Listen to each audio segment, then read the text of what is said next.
All right. Unfortunately, I don't have. There's no like fade to black on that thing. Like, there's no like way to like just sort of bring it down and get in. It's just like boom. Now you're in. Now you're. Well, how good was that? That was one of the better intros I've ever been a part of. It's because the one thing like with streaming, when people I know there's some people who just love watching these and want to like watch it from the beginning, and so I never like want to fire it up right at like, okay, we're here, because I know there's that 30 to 60-second buffer of people getting the alert and hopping on. So I always throw that little video in the front to give people like so they get the notification and it gives them some time to get into the chat and everything before we get going. So Adam Chernoff, how are you, buddy? Back at it. Good Back to be at here. it. Now, Okay, so two things. So okay. I didn't get to listen to what I didn't realize it was a two-parter. So there was Owning Mahoney and Pool Hall Junkies. Yes. So I have that on the to listen to list. Okay. I didn't realize you were doing both. Now that it's both, I feel bad that I missed it, more so than if it was just one or the other. But we talked about that last time. Yes. And then I saw you were gallivanting around Biloxi. Yes. I braved this. This was just as Mississippi was like lifting its mask mandates everywhere. I was half vaccinated. I was feeling brave, and I went down to Biloxi, Mississippi for a weekend, and it was just wonderful. My first time really having a gambling trip since all this started, and Mississippi Rob joined me for a nice conversation on all of the events and just the wonderful, like, throwing dice. It just felt so good to throw dice across a table again. It was wonderful. Yes. So Biloxi, and then I'm headed off to Vegas in a few weeks. Where are you staying when you go? Bellagio. Nope. I mean, you can't go wrong with that, right? Never. So and I booked it a while ago, right? I was like, I want to go to Vegas. 360 Vegas podcast, they're putting on their Vegas Vacation 10 that time, and at Bellagio was offering me a comp room for those 3 days, and I'm like, I'm a low roller. I'm never gonna get a room at this price at the Bellagio ever again. When Vegas reopens, there's no way I'm getting this offer again. So I quickly booked it, and I'm glad I did, because it's going to be, now that Vegas is like kind of reopening and healing a bit, it's going to feel cool to be in that room, have that experience at Bellagio when Vegas is closer to normal than it was, 6 months ago. Fantastic. Well, that's a heck of a deal. You can't go wrong with prompt. Nothing better. Nothing better. Absolutely. Okay, Adam, the last time you and I spoke, we were talking about the simple handicap, which I heard that's is that being dismissed? Is that something you've put to the side, or am I just hearing weird rumors? No, it was a very quiet shutdown, and it was honestly right around when the podcast with you happened, and betting in general too. I have not placed a bet outside of the occasional South American soccer match in about 2.5 months. And so it was it came to light like at the beginning of the pandemic last year, with just spending more time with the wife. That sounds bad to say, but like it was something that we've always sort of been talking about, because it's, for me, been the last 12, 13 years every single day.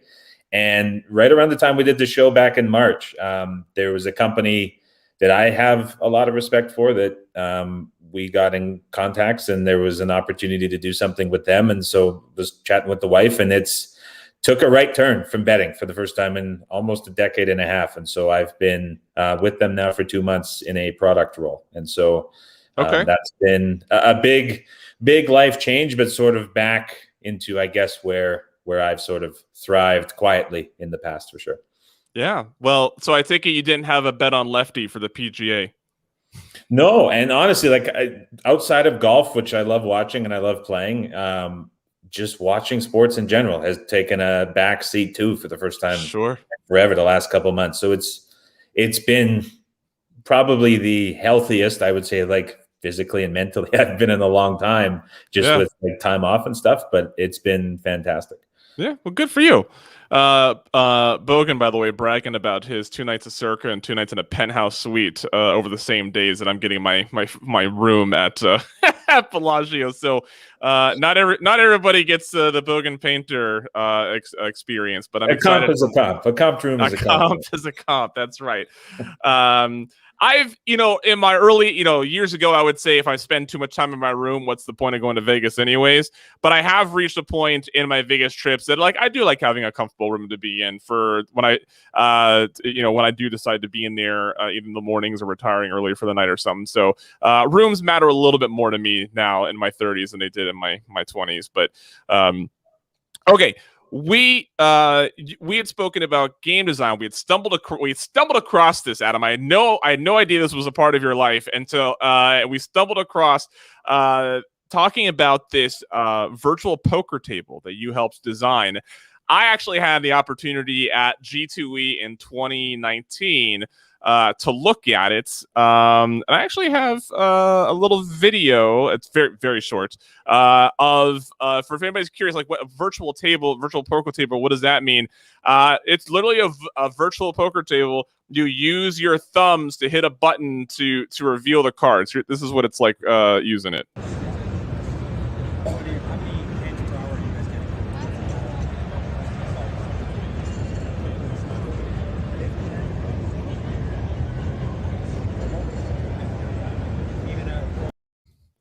So I was fascinated by it. I'd never seen anything like it when I'd seen it at G2E.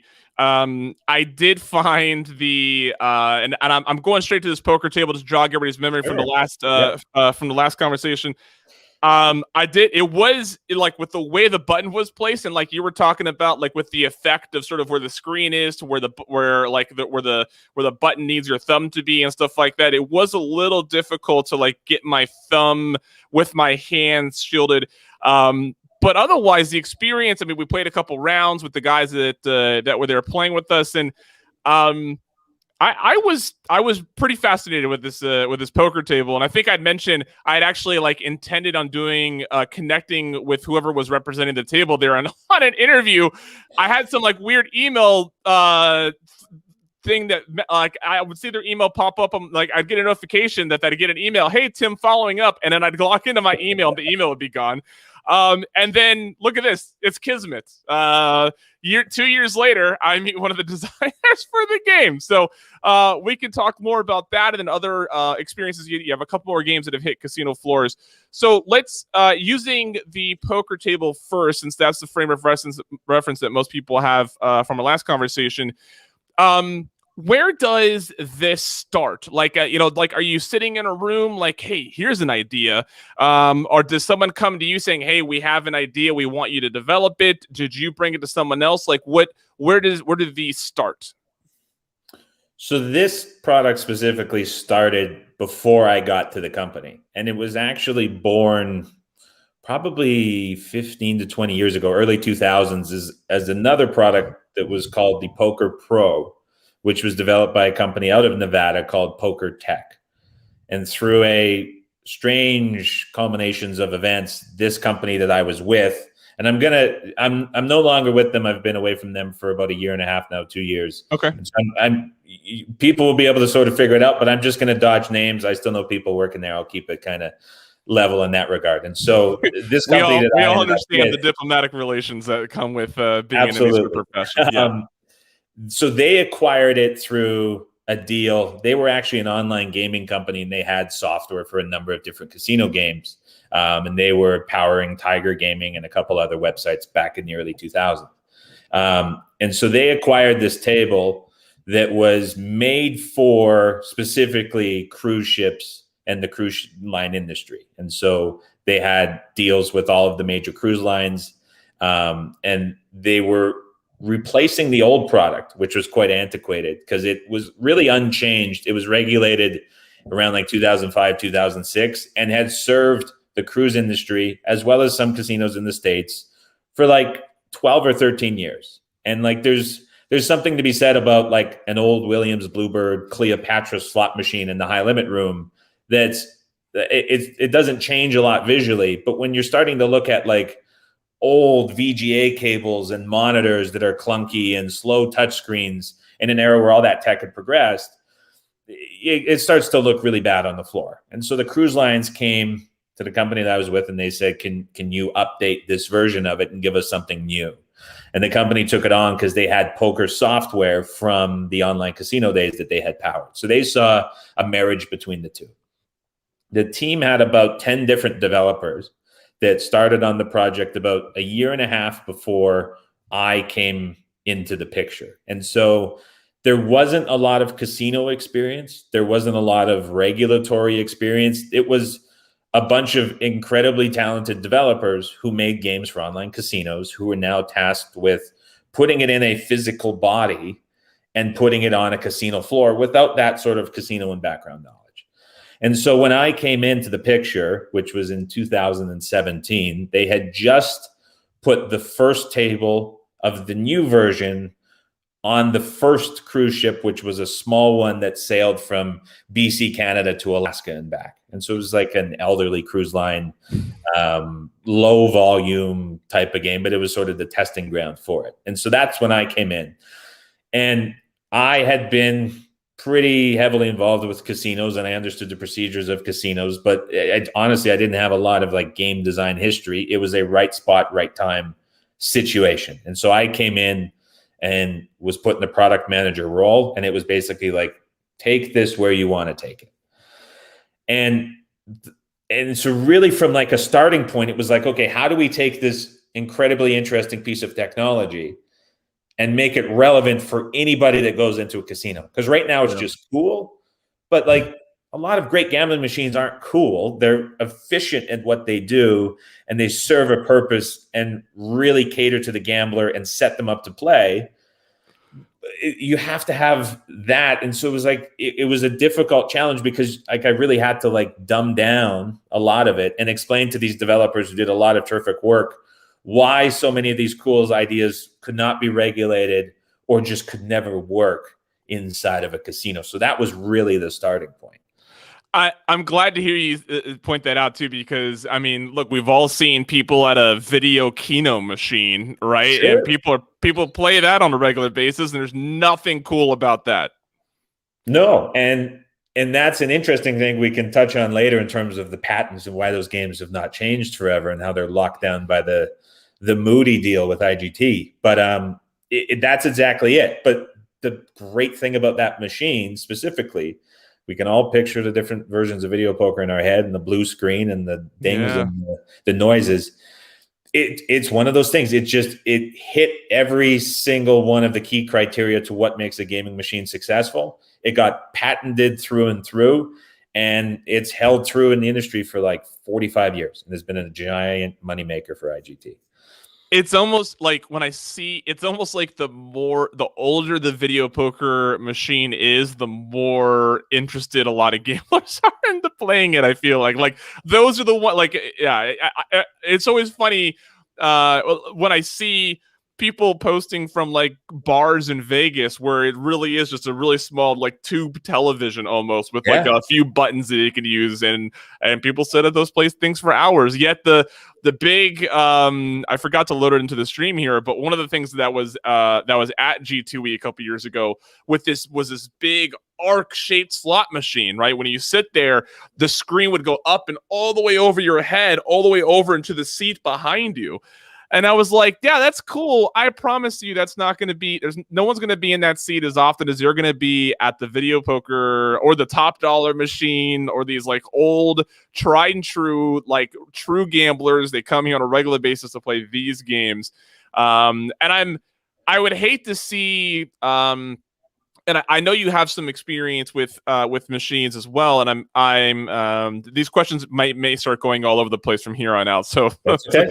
So when you're creating a game, how much, maybe, I know you're probably not, you may not be responsible for even thinking of this stuff, but for what you see, when you see the development happening, how much is thought about the hold, the house edge, the return for the gambler? Because this community, very aware of what those house edges are. But I imagine the average gambler doesn't care. How much of that is considered when creating a machine, and at what point in the creation does that start coming into play? So we'll come back to that really specific point when we get to the video poker talk after this. But from the poker table specifically, we had no control over it. So it was dictated entirely by the cruise ships and then the land-based casinos that ultimately accepted the device. And so the rake on cruise ships, like it made me feel gross and dirty to have that programmed in. Like it was sick. But it's like when we would be doing these installations on these ships, and like there would be like the cash crane machine, which is like the claw for plush toys that you see at like carnivals, and they put like bricks of money in it. And the line of people is endless to play these things. And so it's like that we had no control over as a designer. We just had to make it configurable to the point where the operator could put what they wanted on it. And like the cruise ships put it was disgusting what they had it priced up to. Yeah, Bogan here mentioning that he has played a similar machine on a cruise ship, and that he it sounds like experienced poker players might be able to do well based on other players at the table on how they're read, but does say that the rake was ridiculous. So that's that. I am. What about, so let's staying on the poker table. When it comes to user experience, sitting at the table, what it's like for me to interact with anything that I'm responsible for there at my part of the terminal, what are some things that maybe, like you said, there weren't a lot of casino goers in that room developing this. What were some things that they just missed because that they're not casino patrons? It's not an environment they're used to creating for. So the biggest one by far was not having bill validators on the machine. And that still to this day, I believe, is the main reason to why the machine's not been widely accepted. Because the game that they built and the gameplay, how quick it was awesome. Like it was a treat to play. And it once you got the looking at the cards right, which there's a story behind that too, but once you got that right, like it was awesome to play. And I think it makes all the sense in the world, especially now after the whole pandemic thing. But not accounting for bill validators in the physical design of it was very problematic, because once that decision was made, the rest of the hardware was built around it. And when you start building out these tables and you get that was a single monitor under there. It was an 84-inch thin monitor that was one piece that was placed under there. So of course that was put in, then the body was built around it. And so there's prices for metal, there's molding, there's tooling. So once that decision for no bill of validators was made, it really sort of limited the success of it to cruise ships. And the reason that no bill of validator was put on there was because on cruise ships, you have your room card and you use that for food. You use that to get to your room, use that for elevators, but it's also like a charge card that's attached to the credit card that you put on when you came on the cruise. So you can go up to slot machines, which are retrofitted, or blackjack tables or anything. And if you don't want to use cash, you just use this card, which the majority of players do.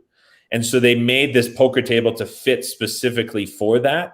And so there was no way to play at the table using cash. So the small amount of people that wanted to use cash on the cruise ship couldn't use the table.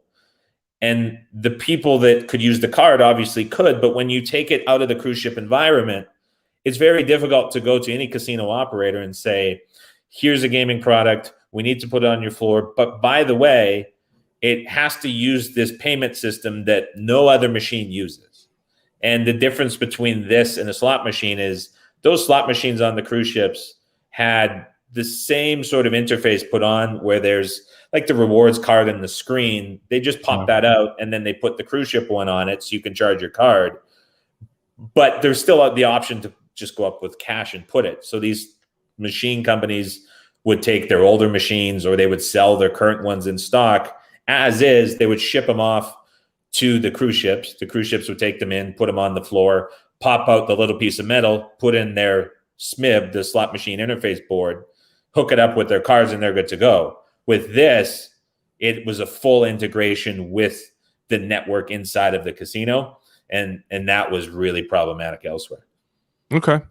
You said there's talking about the getting one of the big things getting this across the finish line was getting that card revealing part right. Uh, tell us about that and sort of where did it like what was um uh did you know that that's what it was going to be? Like, was the first like, yeah, we just want like push button, see it, or like were there more other ideas on how the revealing of the cards would work?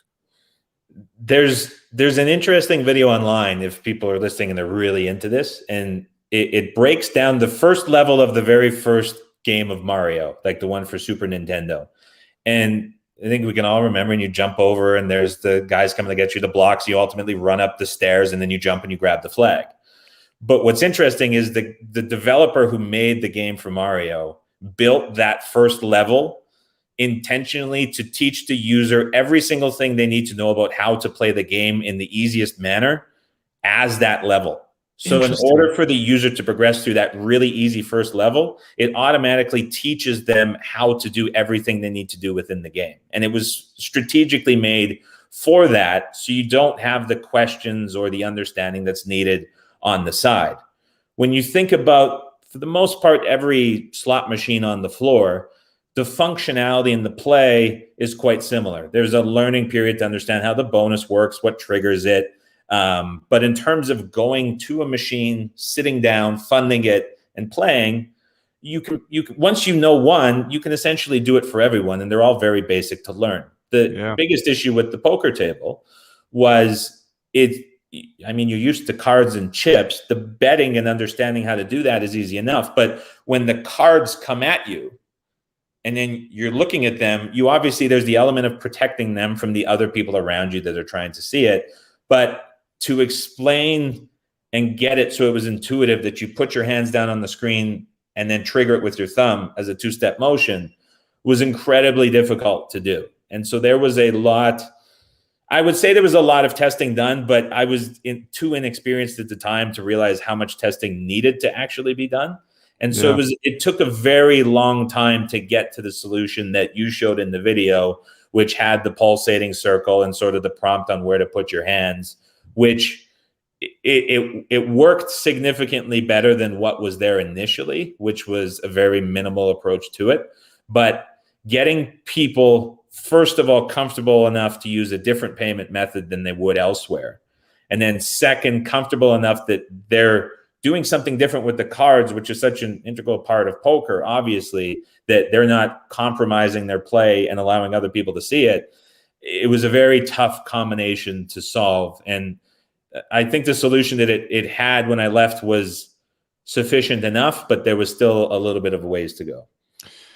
In your experience with game design and being in those circles, how far do you think, from your perspective, do you think we are from casinos getting to a point where you don't show up with cash, that you do actually put your money on a card and that's how you buy into games? Where that's the common practice at a Vegas casino or somewhere in my hometown? I mean, I would like to say it's probably closer than it is. From a casino and operator perspective, it would be great, right? Because the spending habits of somebody with cash versus the spending habits of somebody with a card is significantly different. People will spend dramatically more and think less about their purchase when they're using a card and that money is a number than they will if they physically have cash in hand. And you might be listening to this and think that's insane considering how much money people pump into slot machines, but very, very, very true. There's an emotional detachment from that as a casino operator, you would absolutely love. It brings into account a lot of potential security and laundering issues. I think that is why there's sort of a slow progression to that. We've seen some companies, there was the IGT Connect that had it on your phone, whereas if you're close enough with machines, it reads your loyalty card. And I think there's a bonusing element through that, where there's like a free play that some casinos were experimenting with. A lot of the casinos really fall under like 3 or 4 different systems in terms of what manages the back end of their casino. Not only is there sort of that security issue and how they're going to ultimately monitor that, which you would think was easier, but it really changes customer behavior and what they have to go through for that verification, and also sort of identifying the customer is who he is at the machine. That's there. But a lot of these contracts and these deals that these systems have with the casinos are long-term, and they're in place, and they're extremely rigid, and it's just printing money for the system companies. And so of all the areas that are sort of seeing innovation, this one in theory makes the most sense, but the financial and security implications are really holding it back relative to like just basic game design and different ways to attract people to machines. And so it would be great, I think, if it happened quicker, but I don't think it's going to be a complete switch necessarily anytime soon. Sure. Doug Goldberg curious about programming the RNG, the random number generator for the virtual poker table, probably specifically on like the dealing of the cards and ensuring true randomness for that. Is that difficult at all? For poker, it wasn't. The math behind poker was really easy. We had a phenomenal developer and programmer for the math side of it that was just brilliant when it came to RNGs and doing anything with math and building pay tables. So that was pretty easy. We added on a side game, which was an element that was forced to us by the operators, and they really wanted blackjack, video poker, and baccarat to be able to play on the side. Because remember, you're dealing with a giant screen. So their argument was, well, why people are folded and out of hands, why not let them play blackjack? And like, so are you so like you almost said like in a stadium gaming setup to where there's stadium gaming over there, I can also bet on it, or it's like a separate game inside its own system?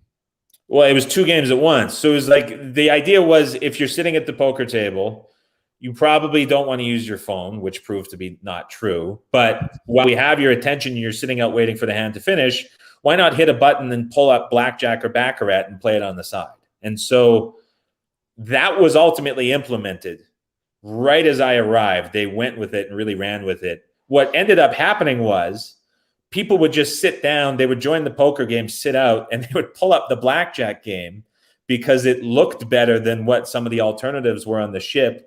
And the prices were better, so we paid higher blackjack prices than the table games.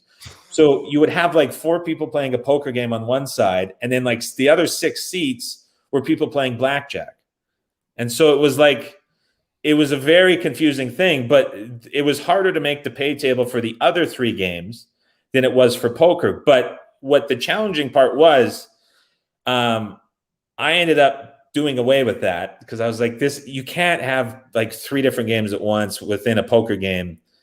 No, it was out of a separate stack. So you had 2 different wallets within the game. That's a really good question. That was part of it. Interesting. So you'd have 2 different banks, one funding the poker game, one funding the side bets. Yeah, and it was all funded from this card. So you could just charge it till the cows came home and play all these different games. So people were just getting murdered sitting at the table. What ultimately came a game for degenerates in the last year before I went in was we created Bet the Flop. And so you could fund it again with a card and have your separate bankroll. But it was a side game, and it actually shows up on the video you played. And so you could make side bets on the 3 flop cards that were coming out, and we put a pay table on it. So you were betting against the house on the flop cards that were coming up. And then if you won, that would come back into your bankroll. So at least we satisfied the element of, okay, the operator wants there to be multiple games while not cannibalizing the actual game of poker and the experience of poker, which we did a terrific job of at the same time. And so we thought that was pretty cool. And casinos in the United States and France and other countries that we went in really, really liked that more so than those side games. But so long-winded answer that got really convoluted. The RNG for poker was really easy. It was more difficult for the 3 casino games. And then it was really tricky to get it right for the Bet the Flop and put the pay table on it because of all the combinations that could come up. Right. Mississippi Rob, who joined me in Biloxi, all for this side bet action while playing poker. But Adam, I would be that person who I would get distracted playing blackjack, and I would totally forget about the poker game that I'm supposed to be playing at the same time. Well, we would do like weekly tournaments in the office just to keep everyone familiar with the game and the updates. And like it just turned into people playing blackjack because the blackjack game we had was pretty good. And so if people are like, they would lose out of poker and they would sit there for 10 minutes playing blackjack on the side at the table. And like, so it was a good and a bad thing, but like it's really tough to mix anything but poker. Was the screen at all, like, was that monitor customizable in any way? Like, not just for like branding for the casino or anything, but like if I wanted could the felts be purple? Or like, was there much customization that the casino could do with the screen, or was that an area of consideration while developing the game? Oh yeah, we could do the felt, we could do the deck of cards, we could do the face of cards, top to bottom. And so we did a deal with Harrah's in Southern California, and they had purple and black, and so they sent us like the branding guidelines, and they're like, go for it and do it. So we put on logos for them. They had sponsors. We changed the deck of the cards to change colors. We changed the felt color. They went with like a two-tone color to match all their other tables. And that we had just a design guy, and it was really easy to do that. But we had probably by the end of it, like we had all the cruise lines and their specific felts. They had theme felts for the season. Harrah's had their own. The Boston Harbor Wynn had their own skin that was put in. Virgin had their own for their cruise ship that ultimately, I don't even think that thing's built yet, but they had their own. And anytime we do presentations for like different investors or anything, we'd do up a quick skin and have it represent like their firm and anything like that. So you could completely customize everything of it. Cool. The now when this is in a casino, is there any member of the casino staff there helping run the game, or is the machine sitting by itself and players approach the game hoping to understand it or know what they're supposed to do when they sit down? So here's where part of that casino integration problem that I was mentioning came up. So initially, it's an entirely server-based game. Most slot machines have just like a local CFast disk that powers the game inside of it, and it sort of runs. They have the network connectivity to the interface board on the front, but otherwise it just runs within itself. This had to be wired to the network. It was a closed network, but it was fully controlled by a computer that was in the cage, usually in the cashier cage of casinos. And that brought in a problem of itself, because if you wanted to start a game, there had to be somebody with access to the cage that was also trained to do it. They would have to come off the floor. So typically in casinos, slot attendants don't go inside of the cash cage. They stay on the outside. And you usually have to go to the supervisor level or higher. And it was obviously very challenging to bring that attendant level job or lower of starting a game on a machine or restarting it if it locked up or whatever the issue might be. It was difficult to get buy-in from the upper level in order to do that. On the cruise ships, not so much, but as we got into more land-based casinos, that was a huge challenge. And so one of the big undertakings as well to pass GLI regulation was a set of requirements in terms of game control, machine control, monitoring tilts, any issues that come up with the game, hand history, buy-in history from the players. All that had to be shown at a game level on the screen, on the game, on the floor. And so one side of this that actually worked out with the cards, there were 10 card readers at each seat, no bill validators, but we managed to make a solution where we sent out cards for the attendants to put on their keychain. And if there was an issue with the table or they wanted to start a game, they needed to see hand history, they needed to replay a hand for the table, they needed to boot a player out because he was drunk, they needed to lock a seat because someone was coming, had it reserved, whatever it might be, or they timed out and they were gone for too long. They were able to come, put in a card, it would pause the game, and then they could do all of that on the screen, whatever seat they swiped in at, and have complete control of the game from there. They could also start tournaments. They could monitor like waiting lists and get players in and out much quicker than sort of what normal poker rooms deal with the phone call and waiting and waiting and waiting. This would just automatically seat the person if they weren't there. the attendants could manage that at the table level. Players could also swipe in and put their name on a wait list for a seat. So that functionality and the management of it, we could run a 10-table, multi-table tournament with like reshuffling seats, condensing tables, breaking down tables, full break control, the full extent of what it takes multiple people to run a tournament.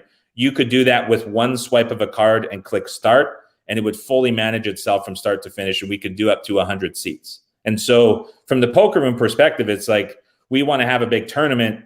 Once everybody's there, even if they're not, but they're registered for the tournament, once you have that registration, if you set everyone up and click go, it manages everything start to finish. And so that was really great. And that took a lot of work to perfect, but we had a huge event in Vancouver. We chained together 20 tables in a giant ballroom. We had 200 people show up.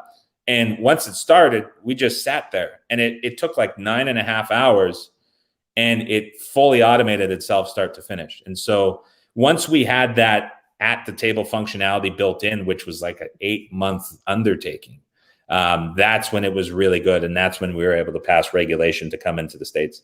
Nice. So I know, so the poker, this, if I'm remembering right, this virtual poker table, this was your first experience with casino game development, right? That was project number one. Okay. And you've had a few since then.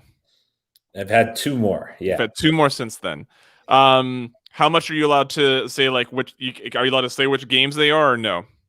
Yeah, I can get into them. And okay, they're fun stories for sure. Okay. So yeah, go ahead. I was doing the installation for these tables with a team, and we would go to cruise ships. We would go to different countries. So there was frequently in Miami, frequently out of Long Beach in California, Virgin Islands for a lot of the Caribbean ships, France, Italy for the European lines.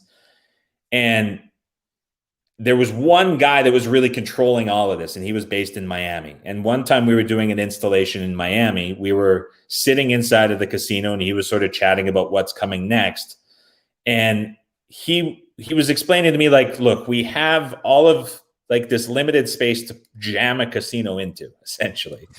And he's like, but the problem is we have all of these little nooks and crannies throughout the ship that we want to utilize that space, but like, we can't really put a slot machine there. We can't really have like a table game next to the elevator because like kids walk by and that's not good. But like, we want to put gambling things there because we make a lot of money from it.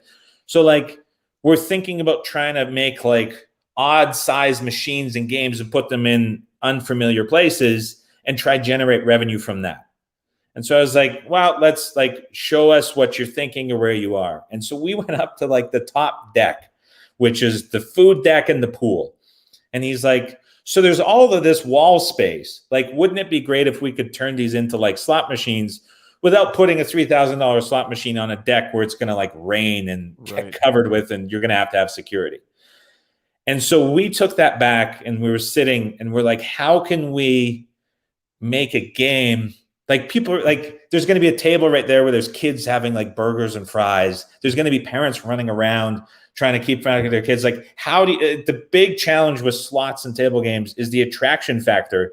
Like, how do you get people to stop, look, and then be like, I want to play this and go? And that's why there's all these lights and noises and sounds.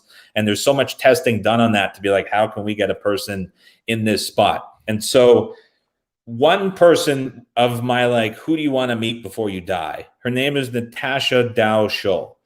And she is a psychologist. For whatever reason, she spent like 13 or 14 years, something ridiculous, inside Las Vegas casinos, just interviewing gamblers and trying to figure out like why the people get hooked on games, why are machines the way they are. And she published it in a book called Addiction by Design.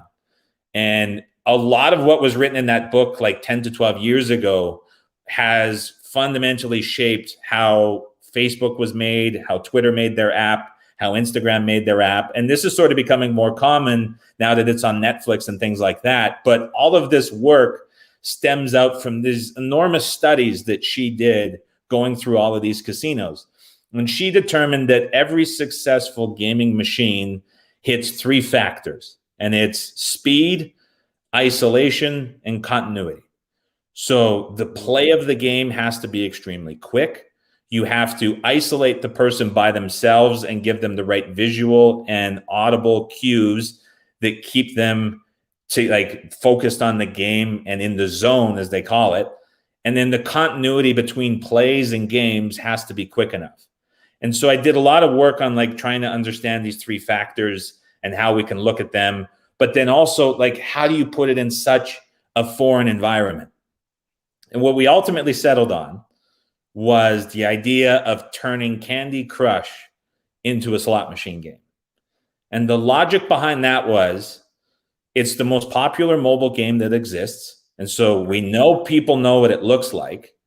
And there's also an adoption of it at essentially every age. We didn't obviously want underage kids to play it, but where they were asking us to put these machines was a high traffic area for all sorts of ages. And so we're like, if we're by the pool and there's people waiting in line to get hot dogs and burgers and pizza and beers and whatever, and they're sitting in these giant lines, and right to the left of them, there's a game they most likely, a large majority of them, have on their cell phone or have seen other people playing on giant 60-inch televisions just floating in the air. That's probably a decent way to get the attention of these people standing there, more so than roulette or blackjack as they've seen it. And so that started this pursuit of trying to get the rights to Candy Crush and turn it into a slot machine. Adam, you say that though, but if I could throw dice into a tub that's following me as I'm going about getting my beer and stuff, I would be all for that, right? Just like my own personal little tub, right? Like an a la carte tub of it. I could just So, okay, funny story on that. There was, when I was young and I just started betting on sports, and I was making, for the age of 15 and 16, just dumb amounts of money through PayPal. And I couldn't bring it because I didn't have a bank account, and I couldn't tell my parents that I was doing it. And that's a whole story in itself. But I would have a couple $1,000s sitting in PayPal. And on eBay, there was somebody that took old craps tables and roulette wheels, and they turned them into coffee tables and end tables. So that's a cool coffee table would be a chunk of a craps table, and then there'd be glass over top of it. But what they also made were these briefcases that could be custom fit to your trunk. And so you could open your trunk, and with it, it was remember the Pimp My Ride show on MTV? Yeah. So you could pop open your trunk, and it would open, and there would be a dice table inside of your trunk. That's awesome. And apparently people would put these in interesting places, and they would pull out and they would open their trunk, and then you would stand around the bumper of the car and throw dice into your trunk. And so it was a weird one-off coffee table, end table, trunk, take it with you type of cards table or craps table situation. That was actually a real thing. I don't know if it still exists, but I really, really wanted to buy one, but I was too young to drive. Fast forward to a scene with my wife where she opens the trunk and she's like, "What the?" And I'm like, "Okay, now hear me out." Groceries going in, and it's all of a sudden the craps table. Yeah, just hold on, listen to this before you get mad. How cool is this? Yeah, that wouldn't last for too long, but it would be fun while it did. So it's funny you bring up reusing tables for roulette and crap, stuff like that for coffee tables. I actually just won on a raffle an old or not old, but a recently used felt from the Plaza. I got their single zero roulette, and now that I've got it, I'm excited. I'm like, okay, now what am I gonna do with it? And I actually think that I think I'm going to get a coffee table and just affix it to the coffee table and just have my coffee table be a roulette table. That's the play. I'm telling you, that's the play. Yeah. Okay. So as you're describing this, I'm still struggling in my head to see the game on the wall differently than I would see a normal a normal slot machine. So how is it affixed to the wall? How big is the screen? How does the player interact with the game? So it was thinking about a TV mounted on a wall, but landscape wise. So tall way, top to bottom on the wall. And it basically sat flush with the wall. And so the room cards on these specific ships, they had tap functionality. And then they also, the people that came on the ships, they were like the fancier ones, they would get like a necklace with a medallion. And then you could take the medallion and like tap it on like the food thing or the bar or whatever, but through the screen. So you could walk up to it and be like, yeah, I want to play this. Pull out your card, tap it on the screen, and then it would pull up your account and you could fund it. And then it was just a touchscreen that was mounted on the wall. How, so like, when you said you're sitting in line getting a beer and you look over and there's like, is it close enough where it's like, okay, well, I'm sitting here waiting, let me play a couple rounds, or like, is it just in the same area, or I'm just wondering, were there situations where like, as I'm sitting here with my family, I'm turning around, scanning my card and playing on this game right behind the table? That was part of the challenge. So they wanted these things everywhere, like while you're waiting by the elevator, while you're waiting in line to get food, while your kids might be in the pool and you're standing around. Like their idea was like, we own the ship. There's no laws. So we can put these things wherever we want.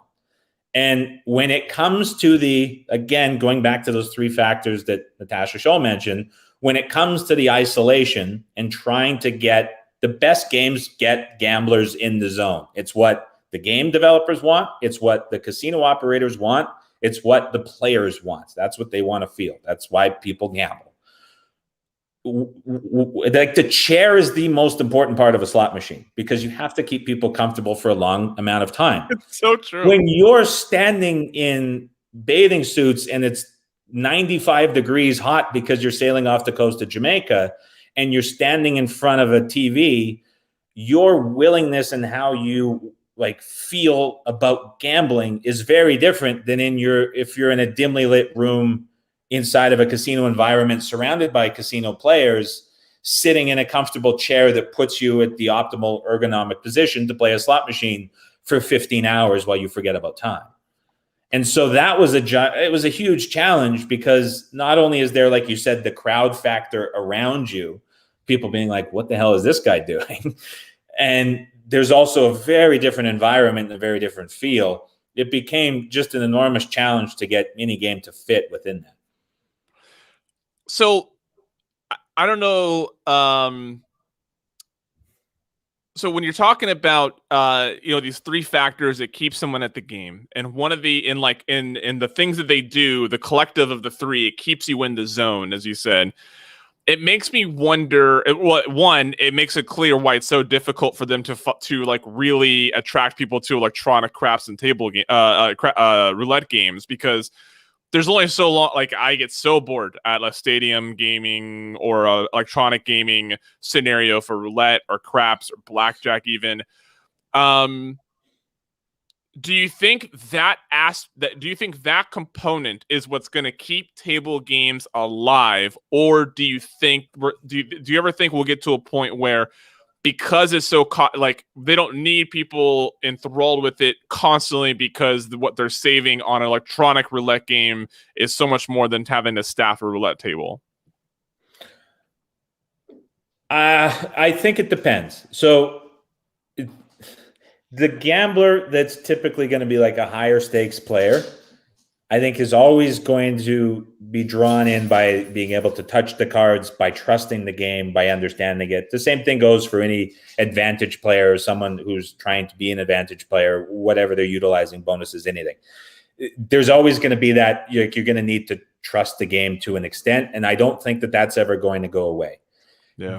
The benefit of electronic games so far has been the ability to offer much lower limits to attract sort of widespread recreational play and be able to vary the pay table on that a lot. And so like, if you think of the Cosmo in Las Vegas, you get all sorts of people walking through there, but like I think they have the most of those large blackjack games with the electronic dealer in front that's automated, because like their table games are so expensive to play that if you're the guy like myself or that's going there to have a beer and enjoy the scenery, so to speak, it tends to be better than other places. Like you're probably going to elect to play the $5 hands of blackjack than sit at a $25 table where you're staring at the dealer. So like, it's a very different demographic. I don't think it's going to be necessarily one or the other. And perhaps the solution is more of like a hybrid solution that speeds up the game, like we're seeing sort of experimented in craps, where there's some automated stuff within the terms of the payment. And there's a little more visual enjoyment on the table itself, on the felt with the lights and some things with the chips and things like that. But I don't think it's going to be one or the other that ultimately wins. I just think now that the technology has emerged, the speed between table games and slots is so different that like you're not going to, that's why people aren't hooked on these blackjack games for hours and hours, nor are they with the roulette, because compared to a slot, you're getting so many fewer plays and you're reliant on other people. But I think that they're both going to serve very different demographics and do it quite well. So it sounds like the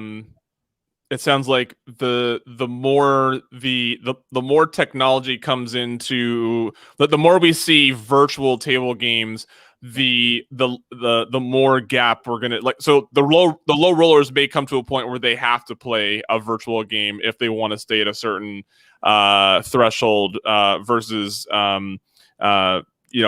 because right now, if you go into Vegas or Atlantic City, you could find like table games that sort of range. But I think you're right. I think there's going to come a point where if you want a $5 game, you got to play the screen. You got to play on a screen over there. But if you want to pay $15, that's when you can get on the live table.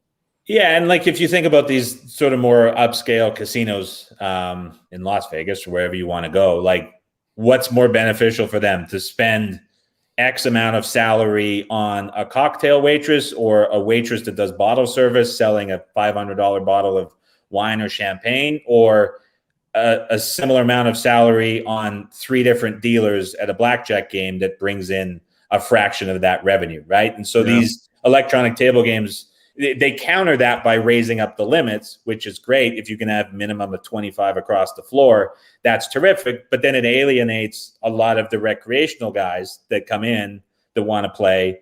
And so if you counter that by a one-time payment or a rev share deal or however it's structured with an electronic game where there's no staff needed to run it, and you can have 6 seats going 24 hours a day without any issues from a security perspective or anything, then like, okay, we'll put it at $5 or $10 a hand and service those customers at the same time without that back end cost for us on the other side. If I saw a bottle service in like in a slot machine area, that'd be wild. Just like the girls coming out with like the sparklers on the bottles to the person playing the 007 slot machine. Well, but like I think back to Cosmo, and they've got all those different bars like right off the floor. It's not my favorite casino to go to, but if I go with my wife, she like have to go there. But like you can see what's going on with the evolution. Like you can see where the money's going and what they're valuing more. You go to like a Jerry's Nugget. Well, it's a different situation altogether. So, but I think that's where it's ultimately headed. It's going to be like just servicing the demographics by electronics.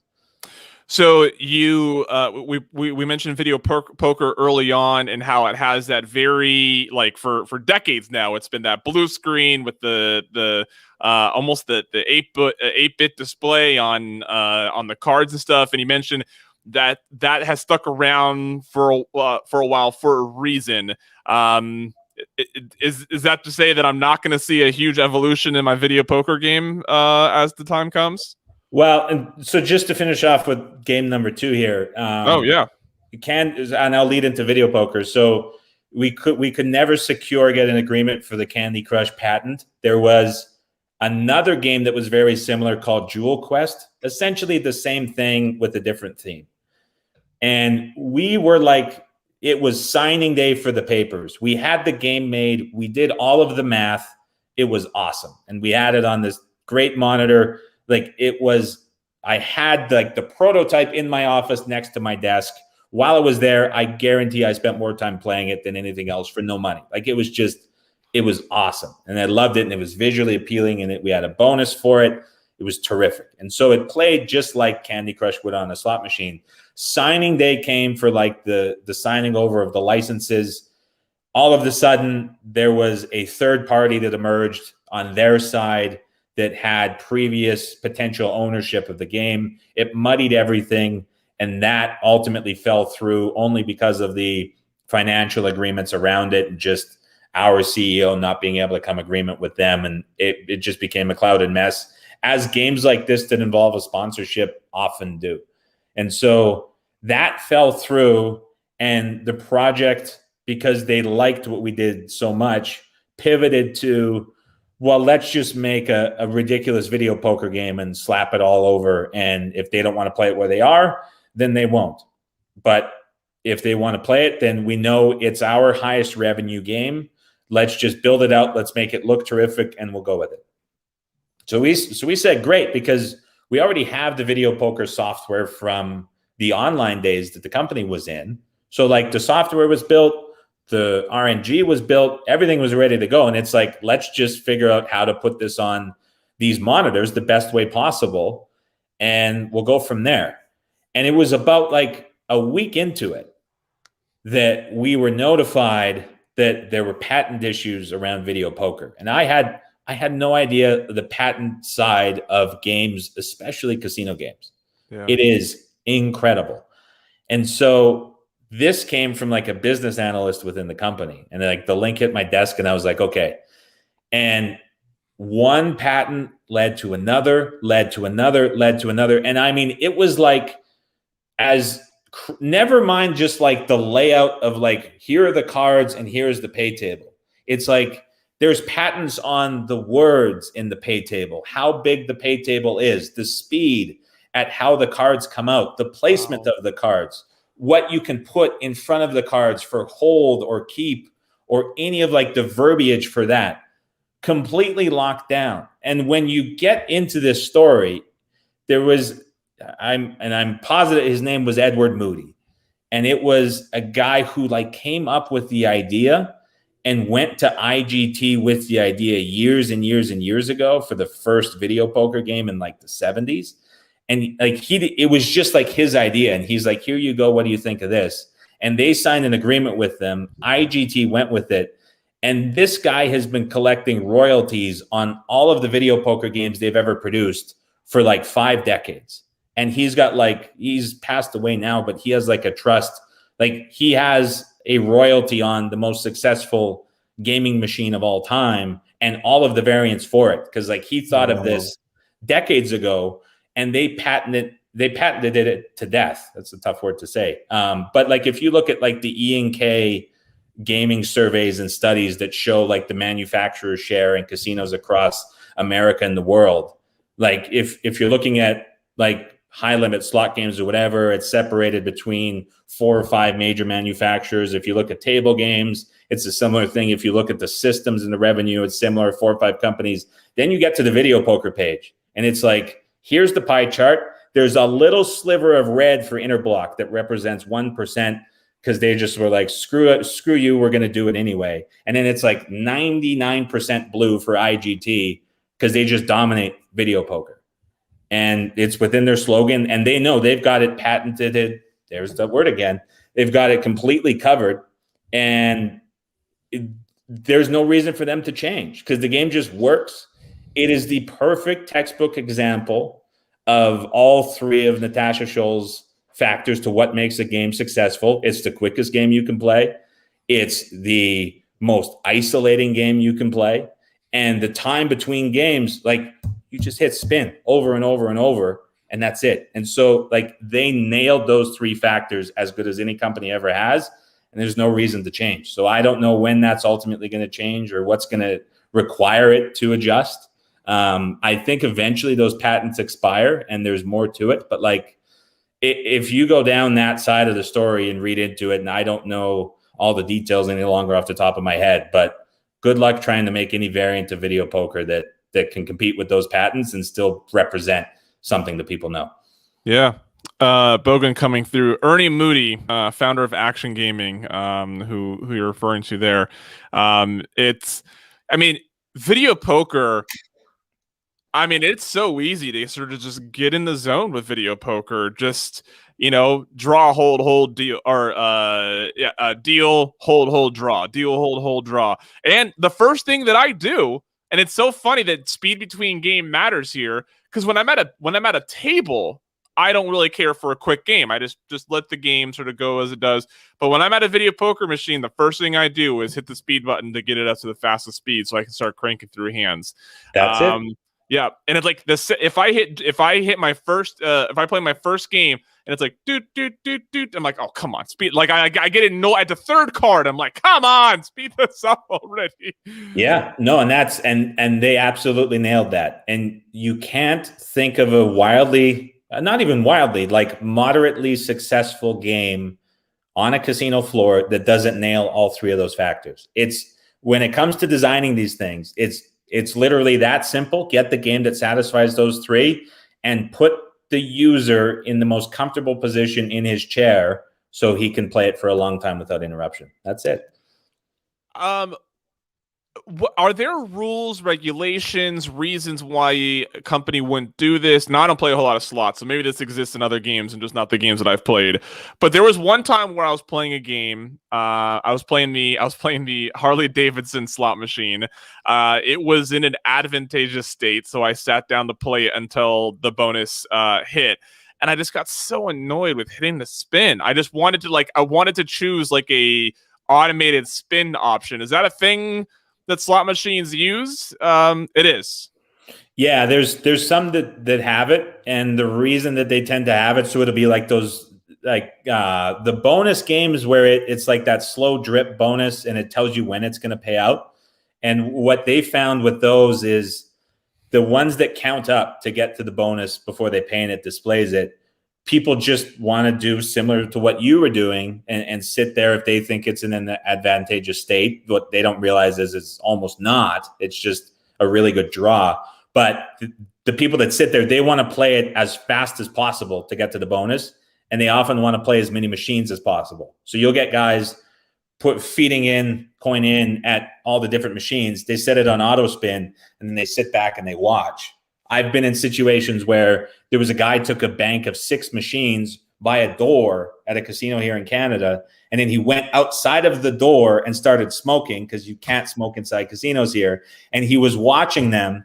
And so there would be a security guard standing by these machines watching these auto spins go as he was on the other side of the door looking in, smoking, to see what was going to hit, and when it was going to hit, he just had him on autoplay. But so it definitely exists, but it works better on specific machines than others. That is a whole nother level of gambling right there.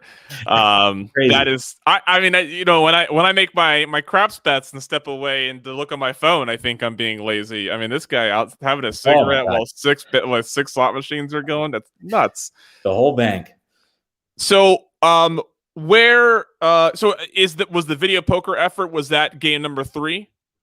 It was between 2 and 3 because it never got off the ground, and we never did development because we're like, we can make this for the cruise ships, and they'll probably just say screw it, we don't care about the patents, but like we can't take it anywhere from there. And so we ultimately settled on individual player blackjack, which if the company ran into extreme financial issues, which ultimately ended up with me leaving, the prototype was made. But like, if I'll probably get to whatever age I live to, and I'll look back and be like, of all the crazy random shit that I ended up doing in weird parts of the world through gaming and gambling and the entire industry, if there was one thing that I wish could have just held on for a little bit longer, like I've been really good at like getting out at the right time and doing things because I feel it and go with it. And it's treated me, the intuition, really, really well. If it could have just been a few more months, I would have loved to see it, because we were at G2E in 2019 with that machine. It was at the back of the booth, so there were the 2 tables up front, so you might have not ultimately ended up seeing it. But that was like, I went in and they were like, what do you need to do this? Like, prepare the budget and give us the whole presentations. I was like, give me $22,000 and I'll get your prototype. And they're like, well, where did you pick that number out of? And I was like, I can do it for that much. And so I ended up calling Quicksant, which is they provide the gaming computers for all these different slot machines. And I was like, we need this model of computer. Can you send us a demo unit for 90 days? They're like, sure, no problem. So we got like a $3,000 gaming computer for free. For whatever reason, Monitors and Glass in Austin, Texas is like a hub for it. I don't know why. But like, if you need a weird custom monitor or a weird touchscreen or like glass fit for something, you can find it in Austin. And so from a conference in ICE in 2018 in London, I knew a glass guy. I had his business card, and I was like, I don't care what it looks like. I need a 43-inch curved monitor with a touchscreen. Can you send me a demo unit? It could be for future orders. And he's like, no problem. So he sent us one on a 90-day trial. So there's like an $8,000 monitor that we're getting as a demo unit. So that ends up getting shipped to the office in Vancouver. So it's like, okay, we've got the computer, we've got the monitor, like, let's keep going here. And so there was a button deck company, and I was like, give me your cheapest all touch button deck display as a test unit, send it to us, and it'll be a 90-day trial. We're just going to see if it works with our software, and if we can make it work, then we're going to have more orders coming. And so as the gaming industry goes, they're like, yep, no problem. So we get the button decks. We're like, okay, so all these parts are showing up in my office, and it's coming together. And I go on Amazon, and I get like an $80 TV stands to mount this monitor. So the monitor goes up on the stand. And then we have this little bottom tray that came with the stand, and we raise it up, and we have the button deck in front of the monitor. And we're like, great. And then the cords all dangle down, and you tie in the ribbons from the touchscreen to the back to hook it all up. And then all the power cords and the cabling comes down, attaches to the computer at the back. So we're like, great.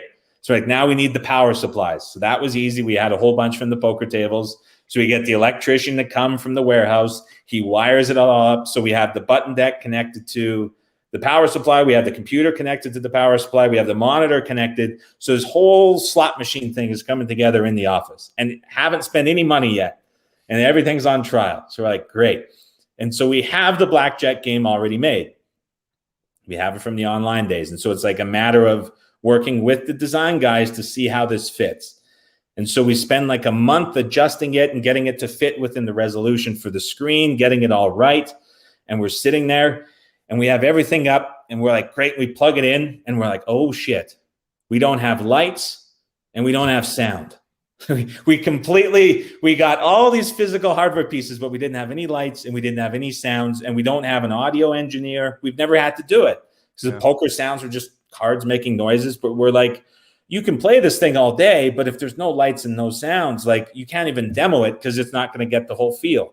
And so we had to get the noises sourced, and we had to get lights, which luckily were supplied by Quicksand again. So we had like the light driver, and it was like clear masking tape that we like double-sided and wrapped it around the monitor. And then we powered the lights to the machine. So it was me and a bunch of other engineers sitting around, and we're like, okay, we need the lights to pulsate as the cards come out. And if a guy doubles down, then it has to go around in this pattern. And if they hit blackjack, then they have to pulse and blink. And if they bust, then we need a red line to come around, and we have to like match the feeling of the person sitting in the chair with the lights, and then get the sounds to sync up with it. And what we ultimately ended up settling on doing was, rather than putting someone in a chair, we found it was more comfortable than reaching and touching the screen to interact with the blackjack. Because if you're doing this at like a 90-degree angle with your hand, it gets to be quite tiresome. And so then the button deck, there's a lot of stuff that goes on when you're sitting at a blackjack table in terms of what you're doing with your hands. And so we're like, how can we make this game feel as authentic as sitting at a real blackjack table? And we're like, well, let's use the button deck and let you use your hands. So we programmed the button deck to have all these different touch points. So if you got your cards on the screen, you just tap the button deck if you want to hit. If you want to stand, you just swipe across the button deck. If you want to double, it's the 2-finger split, and you double down your cards. If you want to split your cards, you just move your fingers apart, and then your cards split on the screen. So you could sit at this terminal with a 43-inch screen and the button deck in front of you.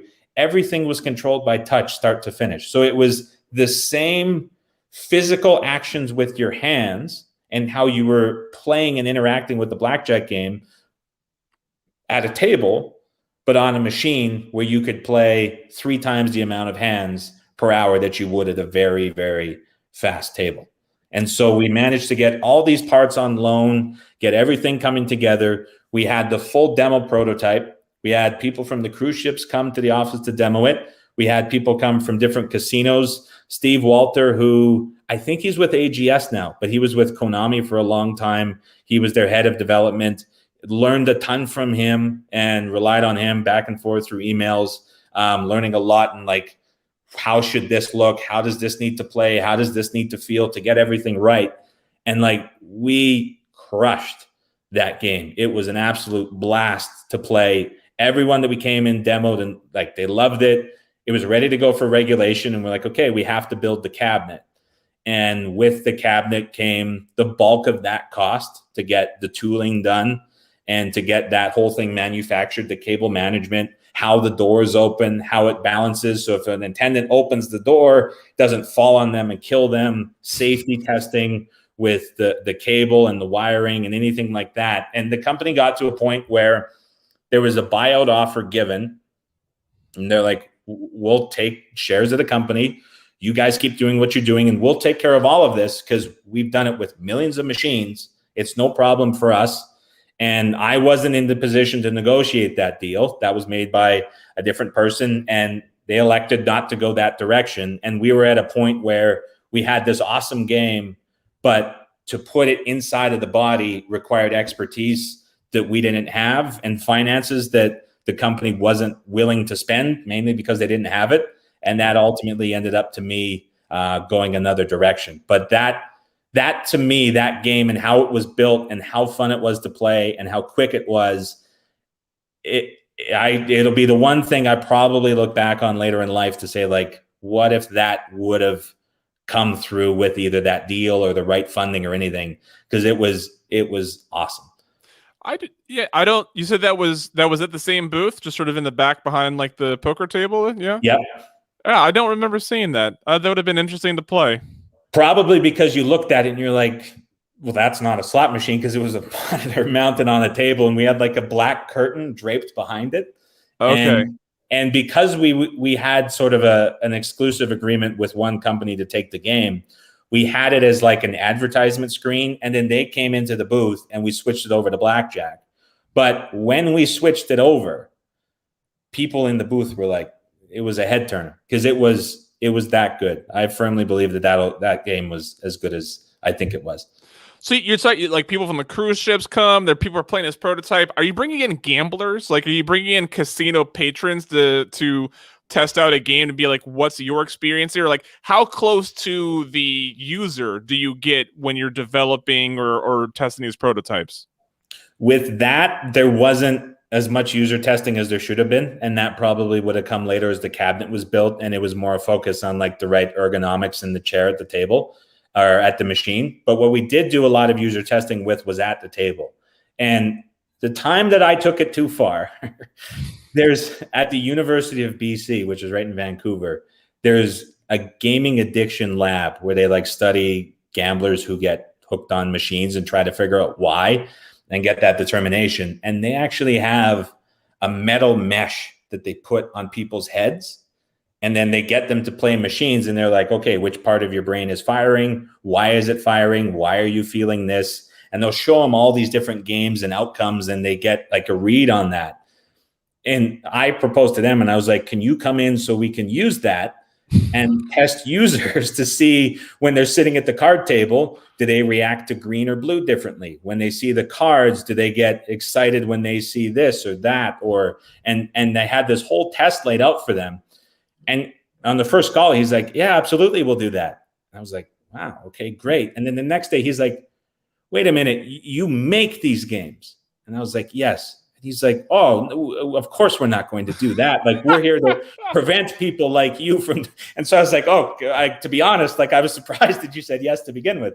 But we did a lot of user testing and focus groups with the table, but not enough with the blackjack game. And maybe from an ethical standpoint, that was maybe the right decision. The big question though is, did your blackjack game pay 3-2 or pay 6-5?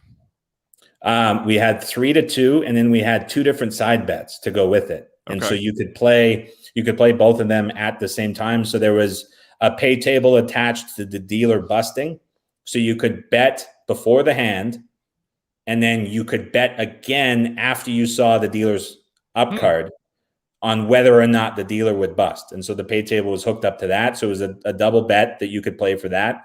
And then we had a variation of the 21+3 on the other side. So you could play your blackjack hand, and then you could play the 2 side bets, and it all worked very quickly. So with the extra bet, there was actually 4 layers of betting per hand, all out of the same bank and automated. Now, forgive me if this isn't a part of your life. Are you in any situation for developing gaming at this point, or is there are these 3 games that was your experience, or do you think there's more to come?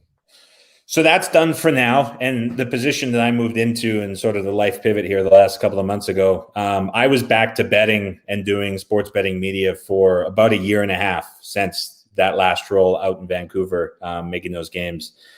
Just now recently, 2 months ago. So I went back in. I'm on the product management and development side for a sports betting media company. And so I'll have more details eventually, but like right now we're into building tooling for bettors, and we're doing a bunch of user research on that and coming up with a lot of different info. And so it's an interesting mix, because where I was for those couple of years in Vancouver, there was never sports betting brought into it. And that was like my area.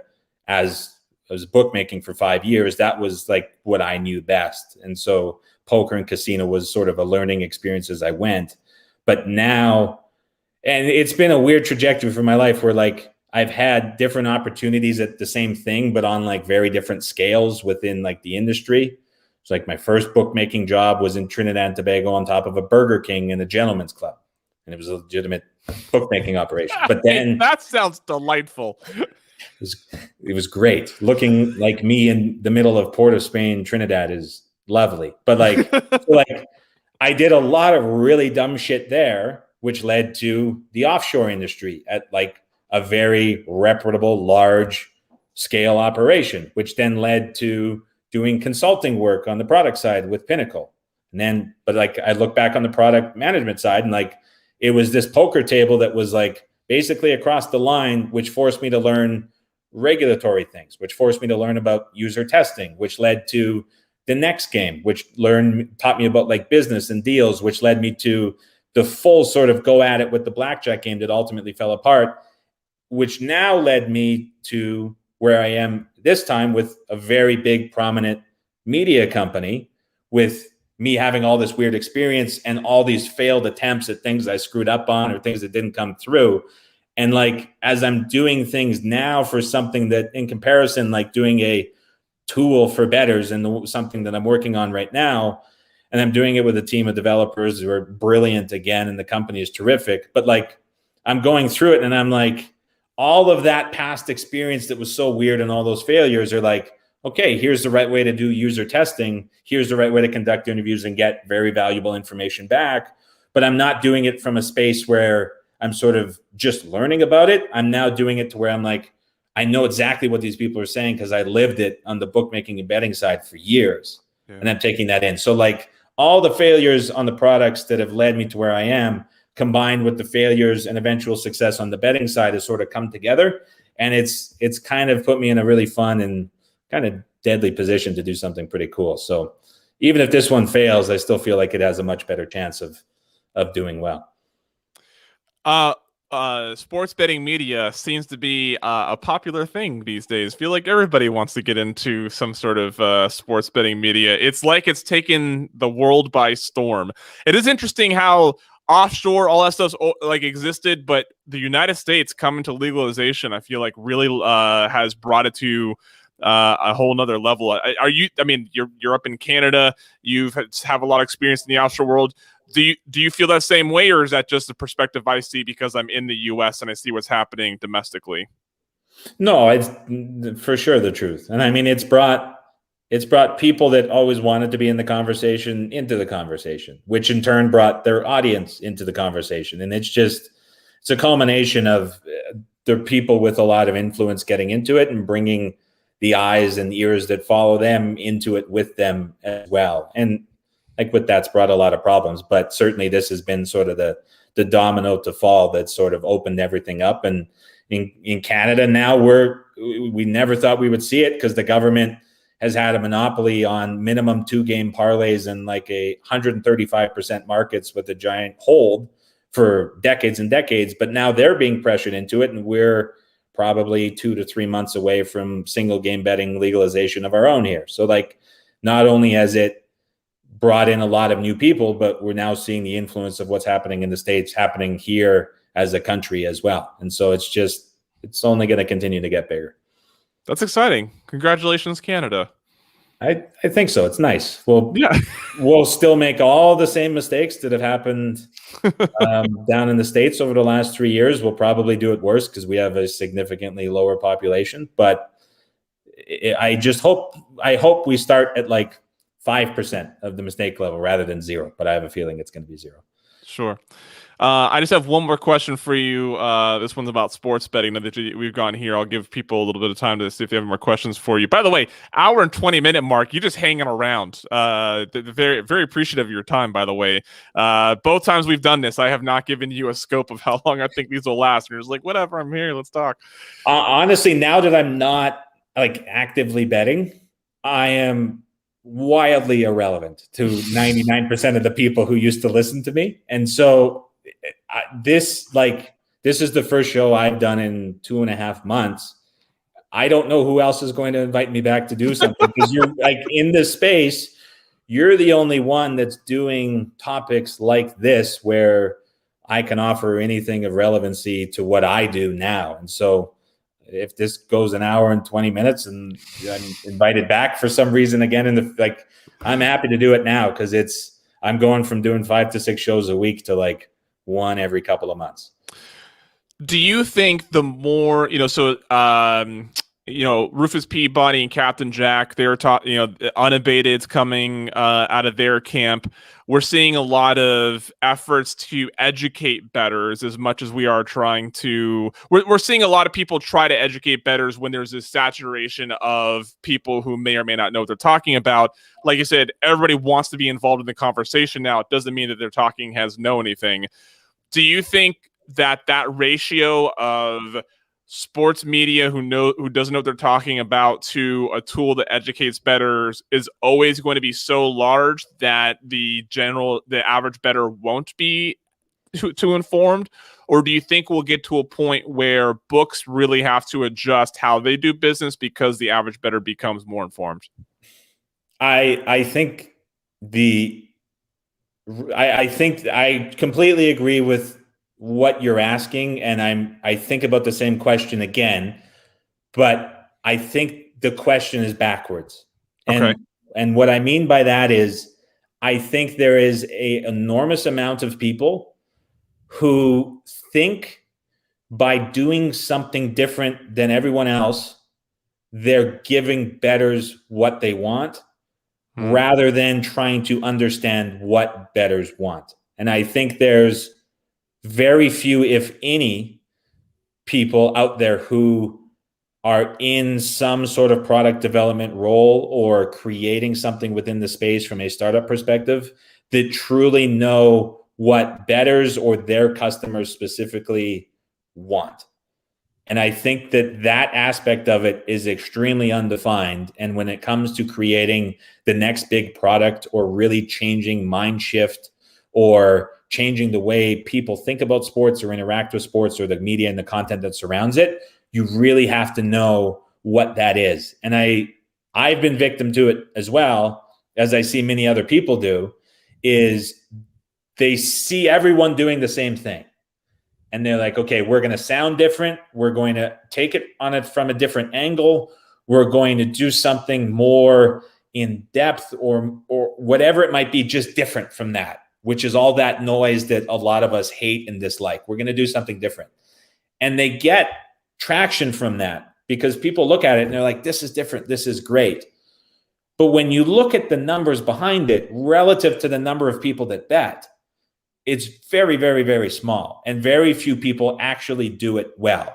They have a very loyal following off of that, which at the number of a couple of thousand users or into like the early 10,000s of users, it provides a very good living and a very good business for a lot of people, especially when there's other bigger companies looking to acquire it and the payout. And that's all very lucrative. which is driving a lot of this. But I still don't see anyone out there that's like doing sufficient user testing, getting data back about their users, and like really determining how bettors think and giving them what they want and solving that key part of the product equation. So like, I think Rufus and Jack are doing something terrific, and I'm privy to a little bit of what's going on behind the scenes, and it's great.